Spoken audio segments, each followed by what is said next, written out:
একটা মেয়েই পারে একটা ছেলেরে ভালো বানাইতে, একটা মেয়েই পারে একটা ছেলেরে নেশার জগতে ঠেল্লা দিতে। মানে ওর জিন্দগি তামাম, মানে যারে ধরবো আরে ভালোভাবে ধরবো, আর যারে না ধরবো ওরে ধরবই না। ধরবোই না। মানে যারে কাকড়া দিব ওর তো কাকড়া দিব, আর যারে না দিব ওরে কামড় দিয়া দিয়া ছাড়বো। মানে ওই ব্যক্তিটা তিলে তিলে মরবো ভাই। মায়া এমন একটা জিনিস, কারো মায়া না আটকা, যদি নিজের মায়া আটকেন না ভাই, সারাদিন কি জানেন ঘুমের দিন হারাই দিতে পারবেন।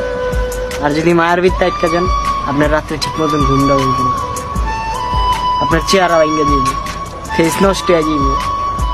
আপনি নেশা করেন না, তাও আপনারা কইব কি জানেন, ওই জানি কি জানি খায় আর ওই চাপা নেশা মামা করে। ভাঙ্গে যেতেছে, হ্যাঁ। বড় ধরনের নেশা করে। আসলে ভাই নেশা করে না, ওই ছেলেটা ঘুমাইতে পারে না প্রতিদিন রাত্রে, কিছু মায়ের কারণে। কারণ ওই যে মায়ের ভিত্তি আটকা গেছে, সারা রাত কান্দে ছেলেটা। কি কারণে কান্দে? ওই যে মায়ার লগে আটকে গেছে গা। মায়ের লাগে আটকা গেছে। এই জন্যই বলে দুনিয়ার সবচেয়ে বড় খুনি মায়া।